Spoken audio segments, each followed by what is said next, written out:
Hip Tang! Like a good neighbour, we're always watching.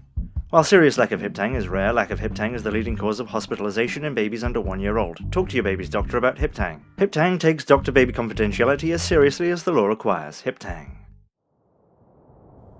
Today, it's Romper Stomper. I want you to listen to me, okay? This is not your country. Released in 1992, Romper Stomper is an Australian film about a small gang of neo-Nazis as they violently storm themselves into disintegration. It was director Geoffrey Wright's first feature, and was the breakout role for baby-faced Russell Crowe as the group's rage-filled, swastika-laden leader, Hando. I want people to know that I'm proud of my white history and my white blood. One day it might be all I have. Full of racism and brutal violence, Romper Stomper doesn't really have much sympathy for Hando or his group of loser hangers-on. And yet despite that, it's a suspenseful affair where the tension comes not from wondering what's going to happen to the characters or hoping your favourite character prevails, but wondering how the inevitable occurs and who's going to get romper stomped next.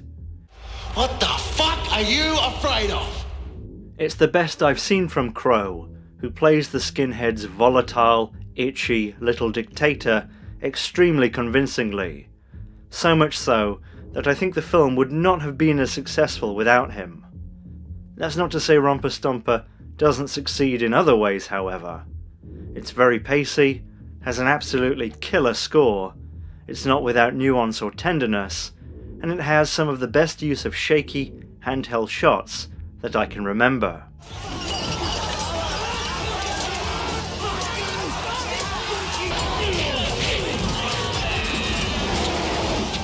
This fight scene in particular is very convincing, and the shaking handheld shots are carefully edited where you can tell what's going on whilst the action still feels chaotic and heavy. It's quite something to have an action sequence that's exciting and where you want all of the main characters to get clobbered, just as it's quite the achievement to make a film about scum that keeps the audience invested right until the end. I want revenge. Tomorrow, we haven't had one like this in ages.